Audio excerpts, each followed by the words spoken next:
ओम गणेशाय नमः। ओम नमः शिवाय। मैं निखिल ज्योतिषाचार्य आप सभी का मेरे चैनल पर पुनः स्वागत करता हूं। आशा करता हूं कि आप सभी स्वस्थ होंगे। महादेव की कृपा आप सभी पर सदैव बनी रहे।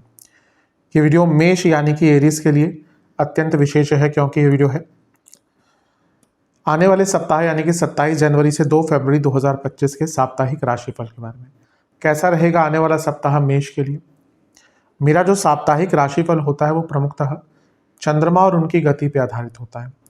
चंद्रमा एक अति विशेष ग्रह है, अतिचारी ग्रह है जो बहुत तेज गति से भागते हैं और करीबन 2.25 से 2.5 दिन में राशि बदल लेते हैं। स्वाभाविक है कि कोई ग्रह अगर इतना तेज जाएगा तो उनका जो गोचर है वो पूरे हफ्ते में कई बार होगा।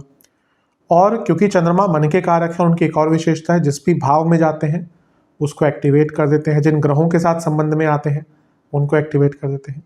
इसीलिए डे टू डे एक्टिविटीज़ पर प्रभाव चंद्रमा का बहुत होता है और इसीलिए साप्ताहिक राशिफल का प्रभाव बहुत ज़्यादा होता है, विशेषता बहुत ज़्यादा होती है। किस प्रकार आने वाले सप्ताह को समझें, उसके लिए कोई गाइडेंस प्राप्त करें। क्या संभावितः अच्छा हो सकता है, क्या संभावितः बुरा हो सकता है, इन चीज़ों को पहचानें। इसके लिए साप्ताहिक राशिफल अति विशेष होता है। यदि आपकी लग्न राशि या चंद्र राशि धनु है, दोनों ही गाइडेंस के लिए इस राशिफल को देख सकते हैं। जहाँ से आपको ज़्यादा सूट करता है, रिलेट करता है, वहाँ से इसको ऑब्जर्व कीजिए। व्यक्तिगत तौर पे मेरा मानना है लग्न राशि देखेंगे तो अच्छा, इनकेस नहीं पता तो चंद्र राशि से भी इसको देख सकते हैं। शुरू करते हैं। चंद्रमा 27 तारीख को आपके नवम भाव में रहेंगे, ऑलरेडी वहीं पे होंगे, और 28 तारीख दिन के 3 बजे तक वहीं पर रहेंगे। चंद्रमा का नवम भाव में आना एक प्रकार से अच्छा ही माना जाता है। वो आपके केंद्र के स्वामी हैं और त्रिकोण में आए हैं, तो ये भी एक प्रकार से शुभता ही है, ये राजयोग होता है। और चंद्रमा जब लक्ष्मी स्थान में जाते हैं, ये लक्ष्मी स्थान है, तो लक्ष्मी आगमन के सूचक बन जाते हैं। यहाँ पर चंद्रमा पर मंगल की दृष्टि है जो लग्नेश है और अष्टमेश है। लग्नेश होने के नाते तीसरे घर में बैठकर देखना यानी कि उत्साह रहेगा, हिम्मत रहेगी। लेकिन नहीं भूलना चाहिए कि जो मंगल है ये पतित भी है, वक्री भी है और अष्टमेश भी है।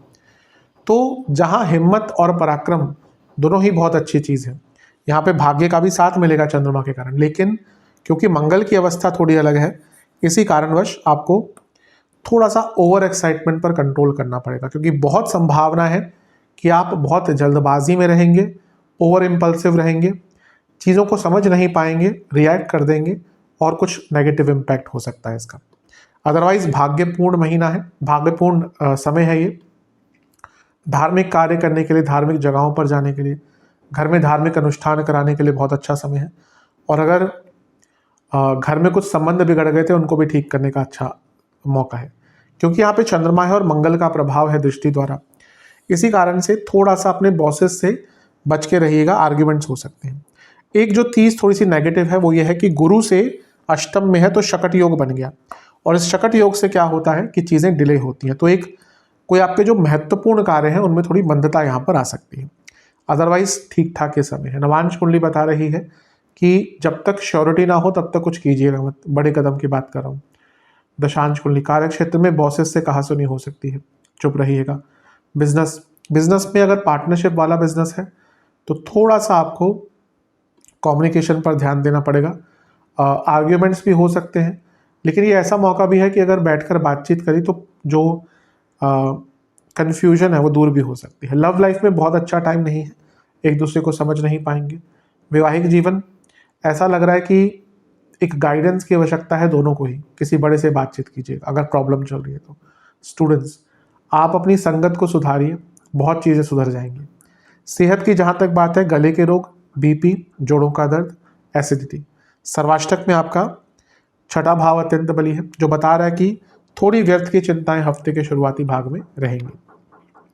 28 तारीख दिन के 3 बजे चंद्रमा आ जाएंगे आपके 10वें भाव में यानी कि मकर में, और इसी दिन शुक्र का गोचर भी हो जाएगा और वो आपके 12वें घर में चले जाएंगे। यहाँ पे चंद्रमा 28 तारीख दिन के 3 से 30 तारीख शाम के 7 तक रहेंगे। चंद्रमा का 10वें घर में आना अच्छा माना जाता है। वो केंद्र के स्वामी है, पुनः केंद्र भाव में आ गए तो ये फिर से एक राजयोग बना, अच्छी चीज़ है। यहाँ पे वो सूर्य के साथ हैं जो आपके लक्ष्मी स्थान के स्वामी है, चंद्रमा आपके चौथे घर के स्वामी है। ये कार्य क्षेत्र में धन वृद्धि दिखाता है, लेकिन क्योंकि अमावस्या दोष भी हो गया इसीलिए कार्य क्षेत्र में गलतियां होने की संभावना भी बढ़ जाती है। कन्फ्यूजन की संभावना भी बढ़ जाती है और मिसकम्युनिकेशन की संभावना भी बढ़ जाती है। तो इस चीज़ से भी थोड़ा सा बच के रहना है। यहाँ पे चंद्र बुध की होती है जो कन्फ्यूजन क्रिएट करती है, और बुध आपके तीसरे घर और छठे घर के स्वामी है। बहुत संभावना है कि कार्य क्षेत्र में कलीग्स के साथ भी कोई प्रॉब्लम्स आ सकती है, तो थोड़ा सा केयरफुल रहने की आवश्यकता है।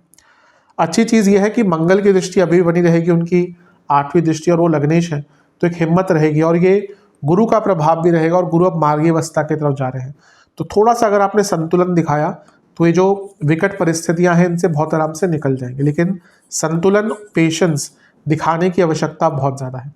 इतने सारे ग्रह मिलकर आपके चौथे घर को देखेंगे, कुछ प्रॉपर्टी संबंधित कार्य अटक रहे थे तो उनको पूरा किया जा सकता है। नवांश कुंडली बता रही है कंफ्यूजन कई जगह पर रहेगी, स्पेशली प्रोफेशनल लाइफ में। दशांश कुंडली कार्य क्षेत्र में over enthusiasm, over aggression, over involvement मत दिखाइएगा। बिजनेस में बहुत अच्छा टाइम है, सरकारी कार्य अटक रहे थे तो पूर्ण हो सकते हैं। लव लाइफ की जहाँ तक बात है, आगे की प्लानिंग कीजिए। ऐसा लग रहा है कि फ्यूचर की प्लानिंग नहीं है, इसलिए प्रेजेंट बहुत अनसर्टन दिख रहा है। वैवाहिक जीवन, पैसों की बात को लेकर कहासुनी हो सकती है, इन लॉस के कारण और ईगो क्लैशेस के कारण दिक्कत हो सकती है। स्टूडेंट्स की जहाँ तक बात है, ठीक टाइम है, थोड़ा कॉन्फिडेंस वापस आएगा। सेहत के अनुसार कफ रोग, हृदय संबंधित रोग और ENT की प्रॉब्लम। सर्वाष्टक में आपका अष्टम भाव बली है।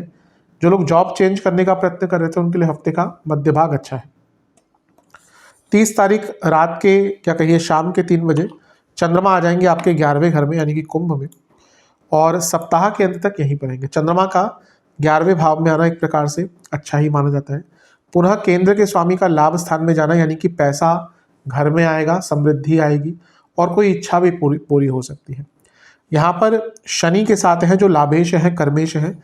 करियर, बिजनेस सब में कुछ कार्य अटक रहे थे उनको पूर्ण करने का मौका मिलेगा, और पुनः लाभ स्थान के स्वामी के साथ केंद्र भाव का स्वामी, यानी कि कोई इच्छा पूरी होगी।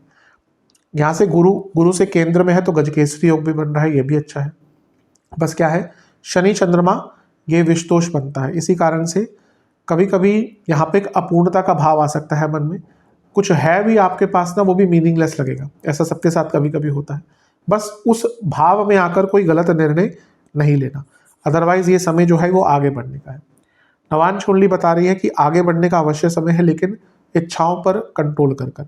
दशांश कुंडली कार्य क्षेत्र में आराम से बातचीत कीजिएगा, आराम से टैकल कीजिएगा, बड़ी बड़ी प्रॉब्लम सॉल्व हो सकती है। बिजनेस अच्छा है, सरकारी बाधाएं दूर हो सकती हैं, सरकारी चीज़ों से लाभ प्राप्त हो सकता है। सरकारी कोई आप टेंडर, कोई कॉन्ट्रैक्ट पाना चाहते थे, उसमें अच्छा एक मौका है, या कोई कार्य अटक रहा था आपका सरकारी, पूरा हो सकता है। लव लाइफ ठीक समय है, एक दूसरे को समझ पाएंगे, एक दूसरे की वैल्यू कर पाएंगे। वैवाहिक जीवन में शब्दों पर बहुत कंट्रोल कीजिएगा, दिक्कत उसके कारण हो सकती है। स्टूडेंट्स, अचानक से कोई नया मौका आपको प्राप्त हो सकता है, भाग्य का बहुत साथ मिलेगा।